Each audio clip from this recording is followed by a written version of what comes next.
Hi there. I'm Buddy Rathmel, founder of the podcast Life Story Party. Excited to have Jessica Fialkovich on with us today.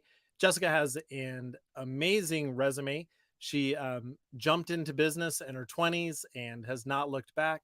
She and her husband have one of the largest and best performing brokerages in the US. And I looked up, there's over 4,000 brokerages. So that's a pretty big accomplishment there. She's an accomplished podcast guest and host, and is making some new steps that we'll talk about a little bit as we get into the podcast.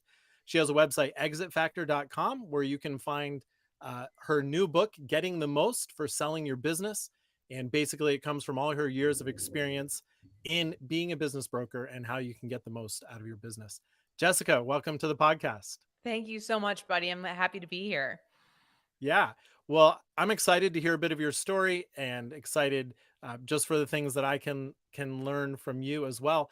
But give us a little bit of your history. How did you get to, like, say, your 20s? What was some of your upbringing years? Yeah. So I grew up in southern New Jersey, a little town called Medford, which is kind of if you put a dot between Atlantic City and Philadelphia. I grew up down there. And South Jersey is very different than North Jersey. So I grew up on a farm. I grew up riding horses. My first job was mucking stalls, I think at like 10 or 12 years old. There wasn't child labor laws apparently back then. So my mom's like, here, you have to afford the horses too. But yeah, so I grew up at relatively small town. Went to high school called Shawnee High School. It was actually a large high school because all the small towns were combined into one regional high school. And besides being equestrian, I grew up as an athlete. So I was active. I played field hockey and lacrosse, mainly, and took that to college with me. I went to college at a small school called the College of New Jersey, just outside of Princeton, New Jersey, where I continued playing field hockey there. And then my dream was to chase sports, right? So I had been an athlete my whole life, headed into a career in sports.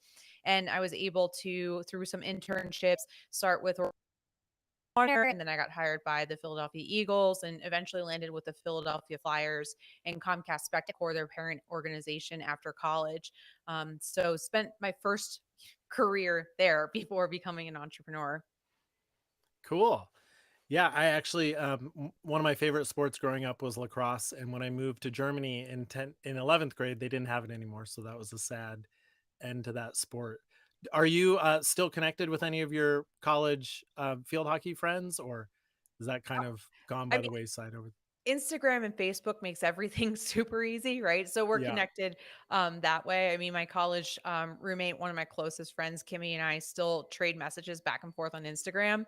But living out in Colorado, and we've been out here almost 15 years now. Oh It, wow. it's hard to stay connected with things back home, especially when it's not, my parents aren't there anymore.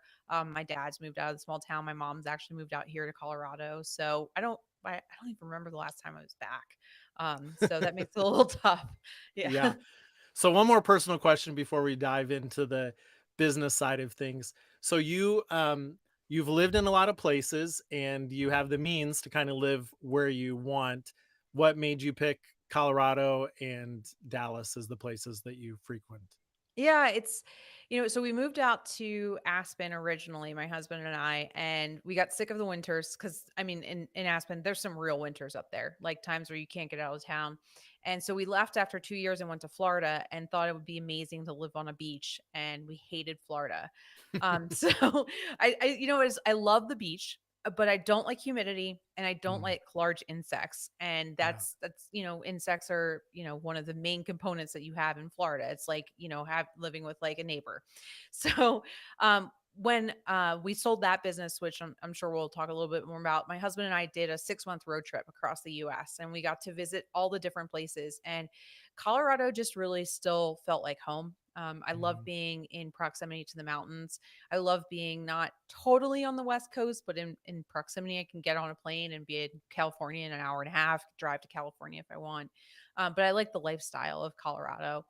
And Dallas was a business decision, but it's come to feel almost just as much as home, if not more so than Colorado. It's funny because it gives me a little bit of the East Coast vibes. Like it's a big, vibrant city. Not not that Denver's a small city, but it's not like coming from an environment where I grew up in areas like New York and Philadelphia. I mean, you're dealing with some of the biggest cities in the country.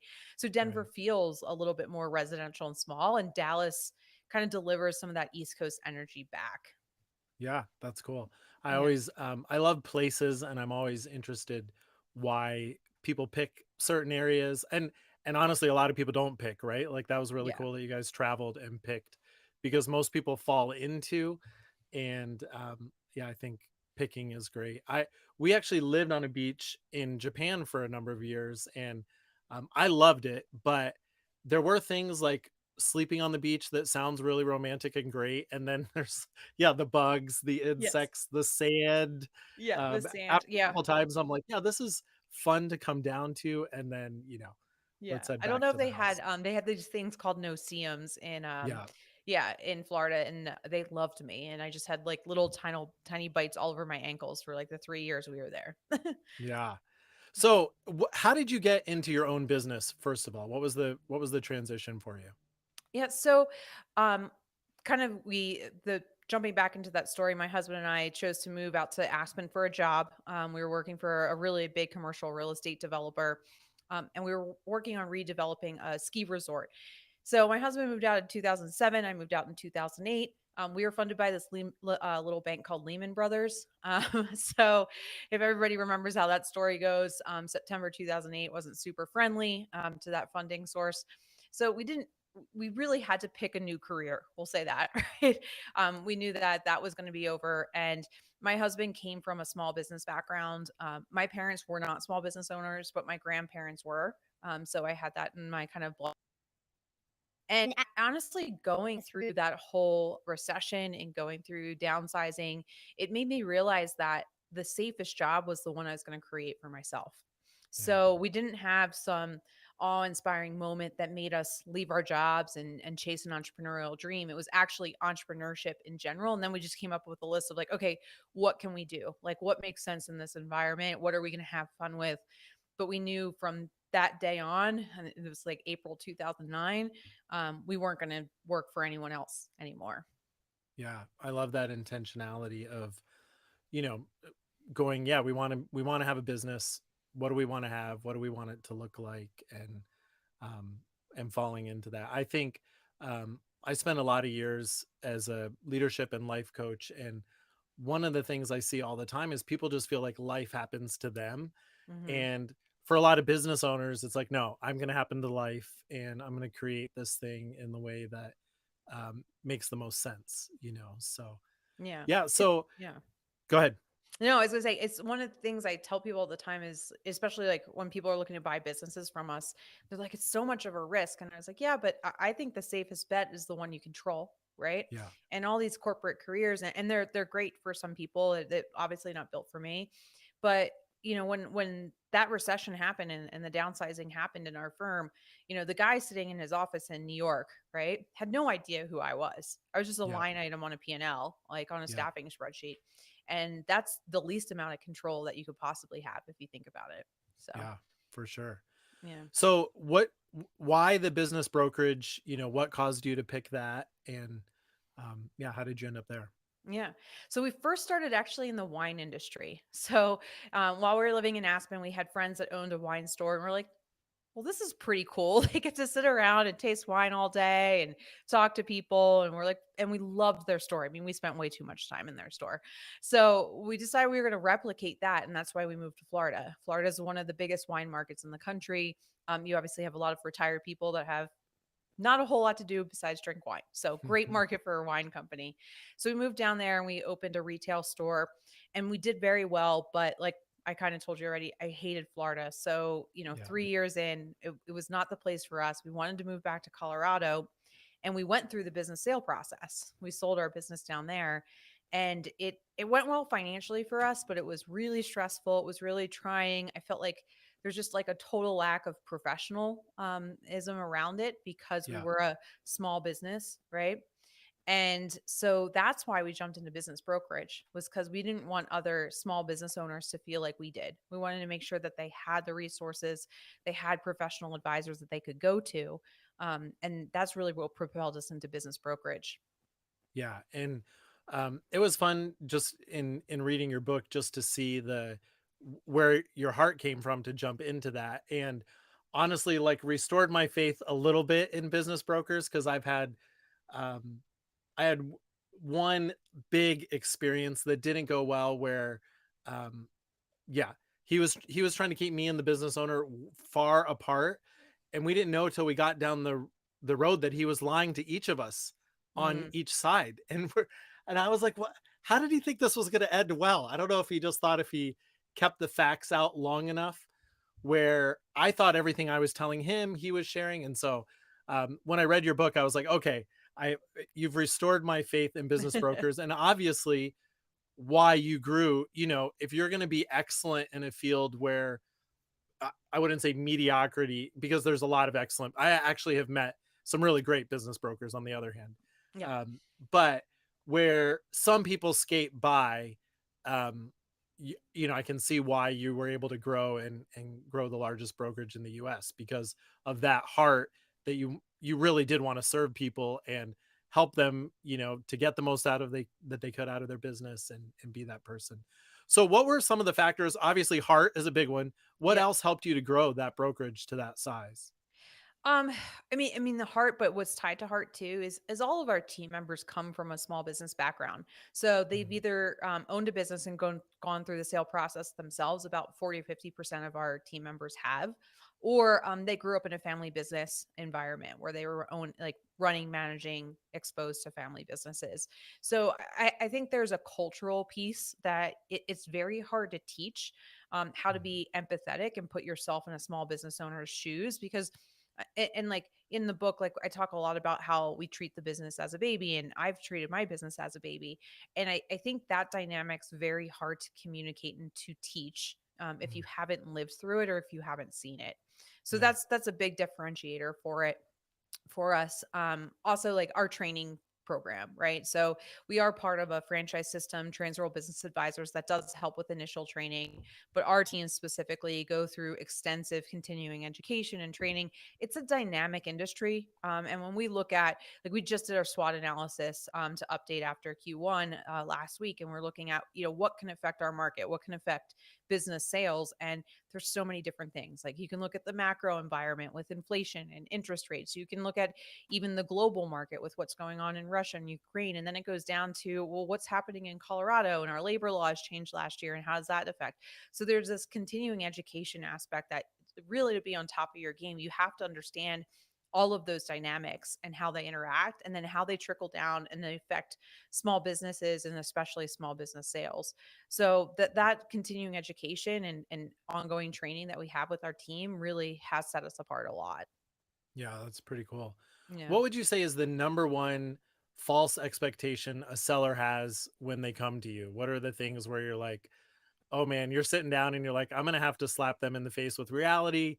Obviously, you're a kind, gentle person. You're gonna do that in a soft way. But what are those things when you see, man, they don't have any touch with reality in this Yeah. aspect of So I think there's three really. The first one is you're not going to get everything you want, right? So this is not like even we're going through a great seller's market with business sales right now, but it's not like the housing market. There's not going to be hundreds of buyers for every deal. There's not usually 10 buyers for every deal. Finding a buyer for a business is a very difficult process, and it's usually kind of like finding a needle in a haystack. So if you're lucky, you probably have usually between like 1 and 5 people that are going to make an offer on your business, which means that you're going to have to negotiate and give on some items. So that's one big one I see. The second big one is purchase price and valuations. So we have a joke in the office. Everyone either thinks their business is either worth nothing, $1 million, $10 million, insert whatever round number, right? But it's never what the actual valuation is. They either think it's worthless, which is never true. There's always some value to it. It just depends what that is, or it's priceless. And really, the truth is that it's based on market comps and market and a market valuation. There's nothing that's, I mean, we say it's part art, part science, but it's more part science. yeah. So it is what it is. And then the last one is most sellers are very resistant to seller financing, earnouts, any type of those structures. And in reality, you have to use some of those structures in almost every deal to get it done. It doesn't have to be Yeah. 100% seller financing, but 10 or 20% of the deal is very, very common. Yeah. And you know, I would think too, like it's just going to open up the door to a lot more potential buyers when, the more you're willing to do. It's like if you offer seller financing on your house, I mean, in this market, no one is because you're getting 100 offers Yeah. anyway. Yeah. But you'd get 1,000 if you threw Right. seller financing into the mix. And yeah, I think with a business, one, it gives the buyer confidence of like, okay, the seller has confidence in their business. They're willing to offer some seller financing. And I think the other piece is just, um, yeah, just that confidence in one another and the connection. Like even this business I didn't end up buying last year, I think there's a really good chance if the seller and I had met and talked more. I don't know how that works as a broker, like how much you want them to connect, but I was just like after that experience, I'm like, I'm never gonna approach this and let the broker have so much go between where we're not able to make a connection because we were going to be the ones working together down the road.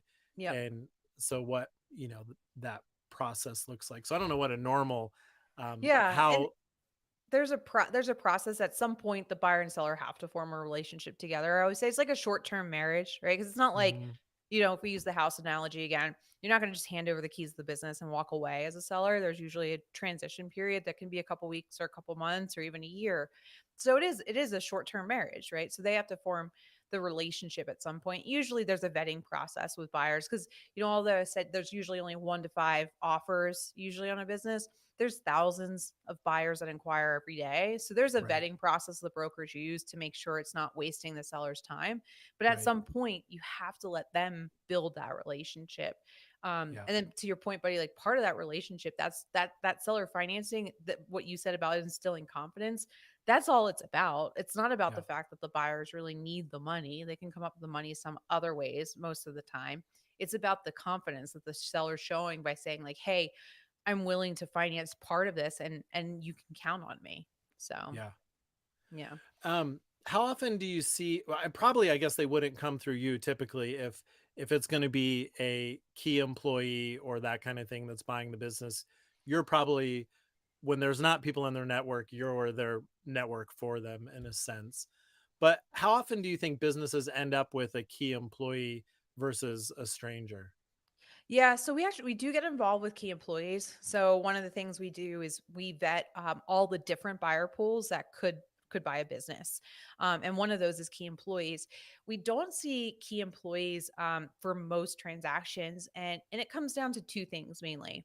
One is financial Yeah, qualifications. So there's not, especially if we're talking about small to mid-sized businesses, there's not a huge number of, say, six-figure earners that are going to have the capital to buy out their owner or qualify for the financing for it. So that's a big hurdle you have to overcome with internal buyers. And then the second big thing is the mentality of an employee versus an owner, right? So I went back to my story. So like corporate jobs are a great avenue for some people, just not me. There are way more people in this world that would rather be an employee than an entrepreneur. And yeah, we know as entrepreneurs it's not as glamorous as Shark Tank makes it out to be, right? It's, what's the joke is, I didn't want to work 40 hours, so I created a job for myself where I work 120 hours, yeah, right? So some days I'm like, "Oh my god, my employees are way smarter than I am." And that's a way different mentality. And a lot of times when we sit down and we vet internal buyers or key employees, they don't want to make that jump, right? yeah, They don't want to make that jump to owner, especially once they learn about, what's the risk and the liability and all that stuff that entails being an owner versus an yeah. employee. Yeah, and it's like most things in life where on the front side, like as people get into business, they're thinking, oh, the freedom, the beach in Florida, Yeah. holidays in Aspen.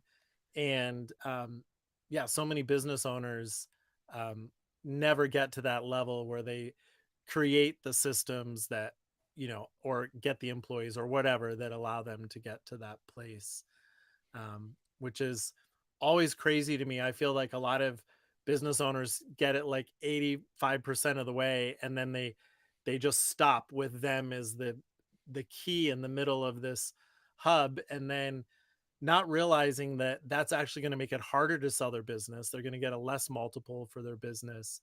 um, what do you say to business owners that are in the middle of their business? Have you, is that something that you're able to help people understand the importance of getting out of that place? Yeah, and I think we hear a lot about it, like about being owner versus operator, and talking about like what operator, like, yeah, it kills you. Like it's just so much work. But I try and reframe it too in terms of valuation. So if you want to create a valuable asset in your business, you need to get the most valuable assets are what we call owner absentee businesses, which is basically where you're running the business, the working on the business versus working in.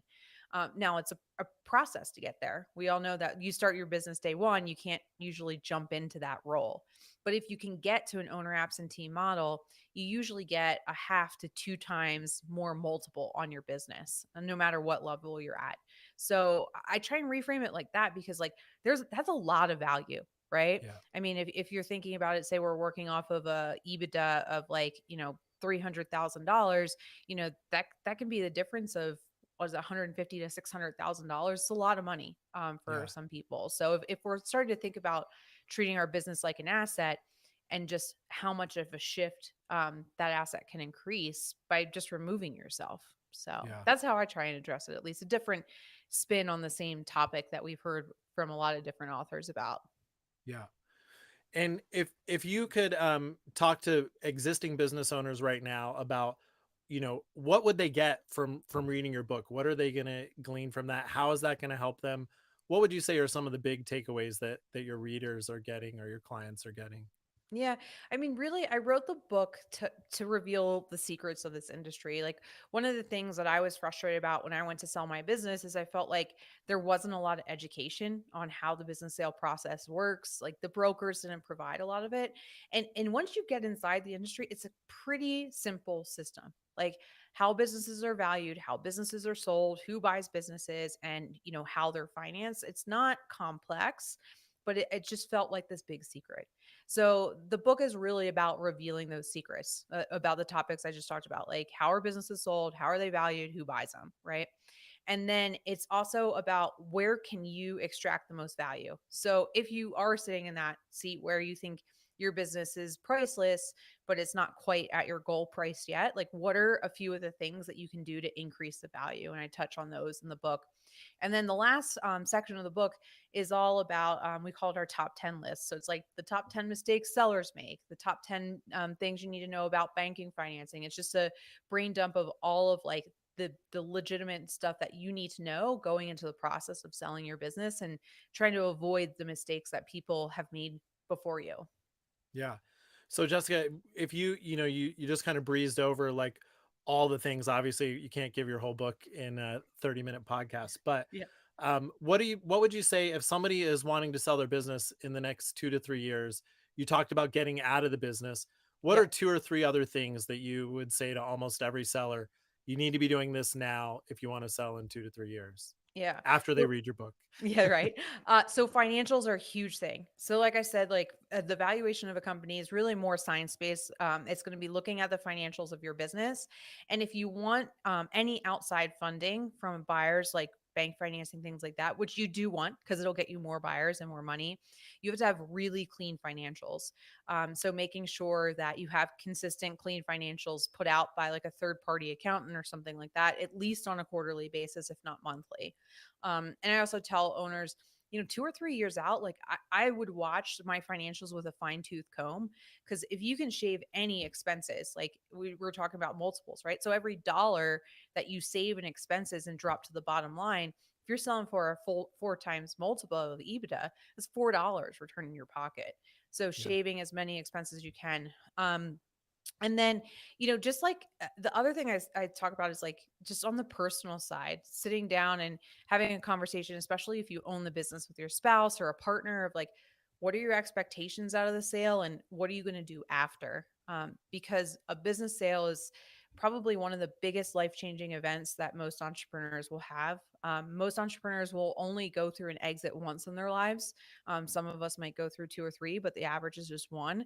So, having a plan for after is really important because it's a disruptive change and it really changes the role that we've been living in for years, right? Yeah. Yeah, Yeah. that's good. I think that I think any, like you obviously there's a lot of things where I said you were intentional about where you lived, intentional about the business you chose, and obviously I think that's probably one of your gifts to business owners is being intentional about this business exit and going, let's not just fall into this because that never works out well. Hmm. Let's make the plan, let's think through this ahead of time, let's make these steps, and the result on the backside is, you know going to be a much better valuation of their business, and hopefully a lot, better prepared for the process. Like you said, they're thinking through the emotional aspects, the relational aspects, all of those things. So, Jessica, thanks so Yeah. much for your time. Is there one question that you wished I would have asked you that I didn't about the whole process or your process or anything along those lines? No. I mean, yeah, this was a great conversation, buddy. We covered, I think, everything. And I know it's a big topic. Like you mentioned, people can find out more about me or the book at exitfactor.com. And if they ever have any questions, like, please don't hesitate to reach out. I'm always available and happy to chat. Thanks so much, Jessica. Pleasure having you on the Life Story Party. Thank you.